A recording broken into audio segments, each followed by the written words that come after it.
ನಮಸ್ಕಾರ ಸ್ನೇಹಿತರೆ, ನಾನು ನಿಮ್ಮ ಹರೀಶ್. ದಿನ ಬೆಳಗಾದರೆ ಬೆಂಗಳೂರಿನ BMTC ಬಸ್ಸುಗಳಲ್ಲಿ ಪ್ರಯಾಣಿಕರ ಕಷ್ಟ ಹೇಳತೀರದು. ಚಿಲ್ಲರೆ ಜಗಳ, ಬಸ್ ನಿಲ್ಲಿಸದೆ ಹೋಗೋ ದರ್ಪ, ಕಂಡಕ್ಟರ್ಗಳ ಹೊರಟು ನಡವಳಿಕೆ, ಇದಕ್ಕೆಲ್ಲ ಕೊನೆ ಎಂದು ಇದೇ ಪ್ರಶ್ನೆಗೆ ಉತ್ತರ ಹುಡುಕಲು ಸ್ವತಃ ಸಾರಿಗೆ ಸಚಿವರೇ ಅಖಾಡಕ್ಕೆ ಇಳಿದಿದ್ದಾರೆ. ಹೌದು ಸ್ನೇಹಿತರೆ, ಸಚಿವ ಬೈರತಿ ಸುರೇಶ್ ಅವರು ಸಾಮಾನ್ಯ ಪ್ರಯಾಣಿಕನಂತೆ ಮಾಸ್ಕ್ ಹಾಕಿಕೊಂಡು BMTC ಬಸ್ ಹತ್ತಿದಾಗ ಕಂಡಿದ್ದೇನು ಗೊತ್ತಾ? ಸಚಿವರನ್ನೇ ಬಸ್ನಿಂದ ಕೆಳಗೆ ಇಳಿಸಿದ ಆ ಐಡ್ರಾಮಾ ಏನು? ಆ ಕಂಪ್ಲೀಟ್ ಡೀಟೇಲ್ಸ್ ಈ ಸ್ಪೆಷಲ್ ರಿಪೋರ್ಟ್ನಲ್ಲಿದೆ. ತಪ್ಪದೆ ವಿಡಿಯೋ ಕೊನೆವರೆಗೂ ನೋಡಿ. ಚಿಲ್ಲರೆ ಇಲ್ವಾ? ಹಾಗಾದ್ರೆ ಬಸ್ನಿಂದ ಕೆಳಗೆ ಇಳಿ. ಸಚಿವರಿಗೆ ಶಾಕ್ ಕೊಟ್ಟ BMTC ಕಂಡಕ್ಟರ್ ಉಡ್ಡತನ.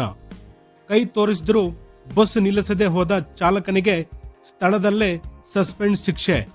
ರಿಯಾಲಿಟಿ ಚೆಕ್ ಬೆನ್ನಲ್ಲೇ BMTCಯಿಂದ 7 ಖಡಕ್ ರೂಲ್ಸ್ ಜಾರಿ. ಇನ್ನು ಮುಂದೆ ಡ್ರೈವರ್ ಕಂಡಕ್ಟರ್ ಆಟ ನಡೆಯಲ್ಲ. ಶನಿವಾರ ರಾತ್ರಿ ಹೆಬ್ಬಾಳ ಬಸ್ ನಿಲ್ದಾಣದಲ್ಲಿ ನಡೆದ ಆ ಘಟನೆ ಇಡೀ BMTC ಇಲಾಖೆಯನ್ನೇ ಬೆಚ್ಚಿ ಬೀಳಿಸಿದೆ.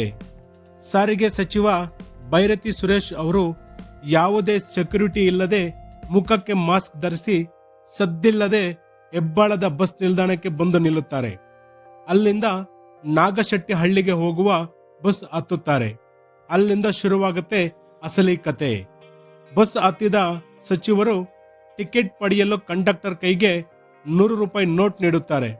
ಅಷ್ಟಕ್ಕೆ ಸಿಡಿಮಿಡಿಗೊಂಡ BMTC ಕಂಡಕ್ಟರ್, ಚಿಲ್ಲರೆ ಇಲ್ವಾ? ಆಗಿದ್ರೆ ಬಸ್ನಿಂದ ಕೆಳಗೆ ಇಳಿ ಎಂದು ಸಚಿವರನ್ನೇ ತರಾಟೆಗೆ ತೆಗೆದುಕೊಳ್ಳುತ್ತಾನೆ.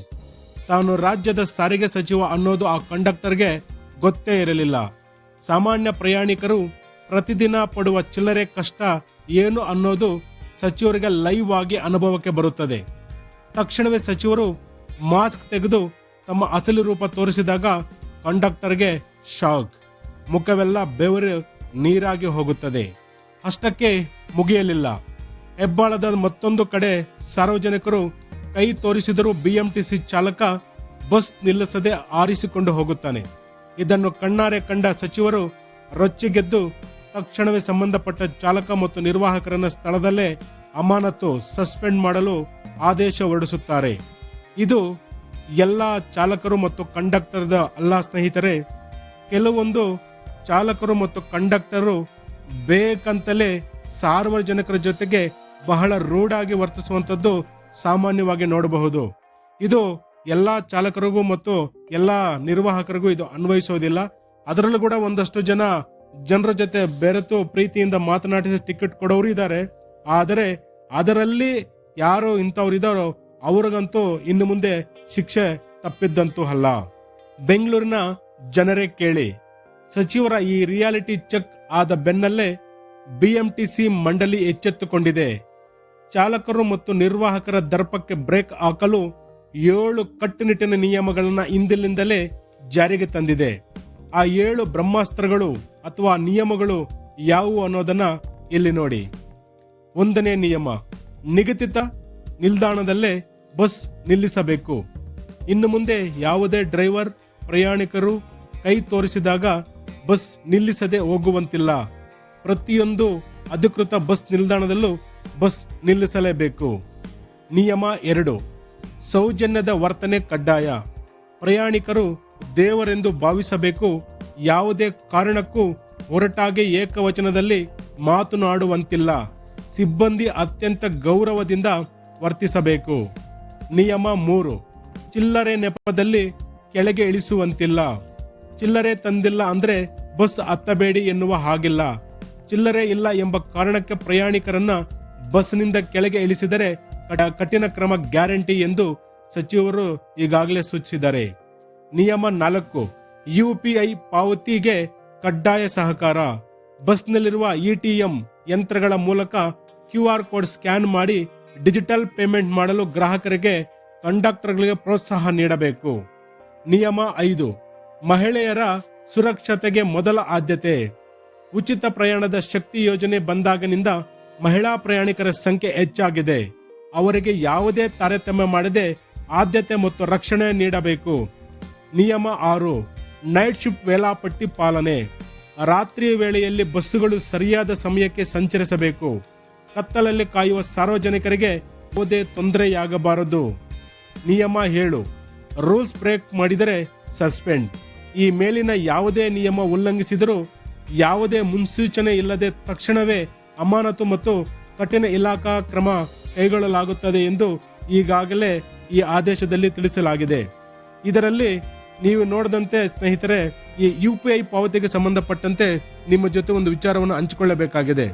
ಇತ್ತೀಚೆಗೆ ಬಸ್ನಲ್ಲಿ ಟ್ರಾವೆಲ್ ಮಾಡಬೇಕಾದಂಥ ಒಂದು ಸಂದರ್ಭದಲ್ಲಿ UPI ಸರಿಯಾಗಿ ವರ್ಕ್ ಆಗ್ತಿಲ್ಲ, ಸರ್ವರ್ ಸಮಸ್ಯೆ ಬರುತ್ತೆ. ಹಾಗಾಗಿ ನೀವು ಹಣವನ್ನೇ ಪಾವತಿ ಮಾಡಿ ಅಂತೇಳಿ ಕಂಡಕ್ಟರ್ ಕೇಳಿದ್ದನ್ನ ನಾನು ಕೂಡ ಕಂಡಿದ್ದೆ. ಅದರ ಜೊತೆಗೆ ಇನ್ನೊಂದಷ್ಟು ಕಂಡಕ್ಟರ್ಗಳು ಬೆಳಗ್ಗೆ ಮೊದಲನೇ ಟಿಕೆಟ್ ಹೊಡಿಬೇಕಾದ್ರೆ UPI ಕೋಡನ್ನು ತೋರಿಸೋದಿಲ್ಲ. ಬೆಳಗ್ಗೆ ಕಾಸೆ ಕೊಟ್ಟು ಬೋಣಿ ಮಾಡಿ ಅನ್ನೋ ಮಟ್ಟಕ್ಕೆ ಇವರು ಬಂದಿದ್ದಾರೆ. ಅಂದ್ರೆ ಬಸ್ಸಲ್ಲಿ ಇವರು ವ್ಯಾಪಾರ ವ್ಯವಹಾರ ನಡೆಸುತ್ತಿದ್ದಾರೋ ಅಥವಾ ಡ್ಯೂಟಿ ಮಾಡುತ್ತಾರೋ ಅನ್ನುವಂಥದ್ದೇ ಇವತ್ತಿನ ಪ್ರಶ್ನೆ ಸ್ನೇಹಿತರೆ. ಅದರ ಜೊತೆಗೆ ಈ ಎಲ್ಲಾ ರೂಲ್ಸ್ಗಳಲ್ಲಿ ಕೂಡ ತುಂಬಾ ಜನ ಕಂಡಕ್ಟರ್ಗಳು ಮತ್ತು ಡ್ರೈವರ್ಗಳು ಈ ಹಿಂದೆ ಅನೇಕ ವರ್ಷಗಳಿಂದ ಕೂಡ ನಾವು ನೋಡಿದೀವಿ. ಈಗ ಇನ್ನೊಂದಷ್ಟು ಜನ ಇದೇ ರೂಲ್ಸ್ ಆದ್ಮೇಲೆ ಡ್ರೈವರ್ ಮತ್ತು ಕಂಡಕ್ಟರ್ ಪರವಾಗಿ ಮಾತಾಡ್ತಿದ್ದಾರೆ. ಗೌರ್ಮೆಂಟ್ ಅಂದ್ರೆ ಇವಾಗ ಚಿಲ್ಲರೆ ಕೊಡಕ್ಕೆ ಸಹಕಾರ ಕೊಡುತ್ತಾ ಅಂತೇಳಿ. ಆದರೆ ಸಾರಿಗೆ ವ್ಯವಸ್ಥೆ ಪ್ರಾರಂಭವಾಗಿ ಇಷ್ಟು ವರ್ಷಗಳಿಂದ ಯಾರು ಯಾವತ್ತೂ ಚಿಲ್ಲರೆ ಕೊಟ್ಟು ಸಹಕಾರ ಮಾಡಿರಲಿಲ್ಲ. ಇಷ್ಟು ವರ್ಷಗಳಿಂದ ಸೌಜನ್ಯವಾಗಿ ನಡ್ಕೊಂಡು ಬಂದಂತ ಇಲಾಖೆ ಈಗ ಯಾಕೆ ಈ ರೀತಿ ಆಗಿದೆ ಅಂತಂದ್ರೆ, ಒಂದಷ್ಟು ಜನ ಕಂಡಕ್ಟರ್ಗಳು ಮತ್ತು ಡ್ರೈವರ್ಗಳ ಅತಿರೇಕದ ವರ್ತನೆಯಿಂದ ಮಾತ್ರ ಈಗಾಗಿದ್ದ ಹೊರತುಪಡಿಸಿದ್ರೆ ಬೇರೆ ಏನೂ ಆಗಿರೋದಿಲ್ಲ. ಅದರ ಜೊತೆಗೆ ಸಾರಿಗೆ ಸಚಿವ ಬೈರತಿ ಸುರೇಶ್ ಅವರ ಈ ರಿಯಾಲಿಟಿ ಚೆಕ್ ನಿಜಕ್ಕೂ ಶ್ಲಾಘನೀಯ. ಒಬ್ಬ ಸಚಿವರಾಗಿ ಎಸಿ ರೂಮ್ನಲ್ಲಿ ಕೂರದೆ ಗ್ರೌಂಡ್ ರಿಪೋರ್ಟ್ ತಿಳಿಯಲು ಸಾಮಾನ್ಯನಂತೆ ಬಸ್ ಹತ್ತಿದ್ದು ಇಲಾಖೆಯ ಸಿಬ್ಬಂದಿಗೆ ದೊಡ್ಡ ಸಂದೇಶ ರವಾನಿಸಿದೆ. ಇನ್ನು ಮುಂದೆಯಾದರೂ BMTC ಸಿಬ್ಬಂದಿ ತಮ್ಮ ವರ್ತನೆ ಬದಲಾಯಿಸಿಕೊಳ್ತಾರಾ? ಪ್ರಯಾಣಿಕರ ಜರ್ನಿ ಸುಖಕರವಾಗುತ್ತಾ? ಕಾದು ನೋಡಬೇಕಾಗಿದೆ. ನಿಮ್ಮ BSB ನ್ಯೂಸ್ ಚಾನೆಲ್ ಮೂಲಕ ನಾವು ಸಾರ್ವಜನಿಕರಲ್ಲಿ ಕೇಳಿಕೊಳ್ಳುವುದಿಷ್ಟೇ. ಇನ್ನು ಮುಂದೆ ಬೆಂಗಳೂರಿನಲ್ಲಿ ಯಾವುದೇ BMTC ಬಸ್ ನಿಲ್ದಾಣದಲ್ಲಿ ನಿಮ್ಮ ಕಣ್ಣು ಮುಂದೆ ನಿಲ್ಲಿಸಿದರೆ ಹೋದರೆ ಅಥವಾ ಚಿಲ್ಲರೆ ಹೆಸರಿನಲ್ಲಿ ಕಂಡಕ್ಟರ್ ದರ್ಪ ತೋರಿಸಿದರೆ ತಕ್ಷಣವೇ ನೀವು ಅದನ್ನ ವಿಡಿಯೋ ಮಾಡಿ ನೀವು ಅದನ್ನ ಸಂಬಂಧಪಟ್ಟ ಇಲಾಖೆಗೆ ತಲುಪಿಸಿದರೆ ಖಂಡಿತವಾಗಿಯೂ ಅವರ ವಿರುದ್ಧ ಕ್ರಮ ಆಗುತ್ತೆ. ಹಾಗಾಗಿ ದಯವಿಟ್ಟು ಈ ನಿಟ್ಟಿನಲ್ಲಿ ಕೂಡ ಸಾರ್ವಜನಿಕರು ಎಚ್ಚೆತ್ತುಕೊಳ್ಬೇಕನ್ನೋದೇ ನಿಮ್ಮ BSB ನ್ಯೂಸ್ನ ಕಳಕಳಿಯ ಮನವಿ. ಇದು ಇವತ್ತಿನ ವಿಡಿಯೋ ಸ್ನೇಹಿತರೆ. ವಿಡಿಯೋ ಇಷ್ಟ ಆಗಿದ್ರೆ ಲೈಕ್ ಮಾಡಿ, ಶೇರ್ ಮಾಡಿ. ನಿಮಗೆ ಯಾವುದಾದ್ರೂ ಈ ಬಸ್ಸಲ್ಲಿ ಈ ತರ ಕೆಟ್ಟ ಅನುಭವ ಆಗಿದ್ರೆ ದಯವಿಟ್ಟು ಕಮೆಂಟ್ ಮಾಡಿ ತಿಳಿಸಿ. ಇಷ್ಟೊತ್ತು ವಿಡಿಯೋ ನೋಡಿದ್ದಕ್ಕಾಗಿ ಧನ್ಯವಾದಗಳು.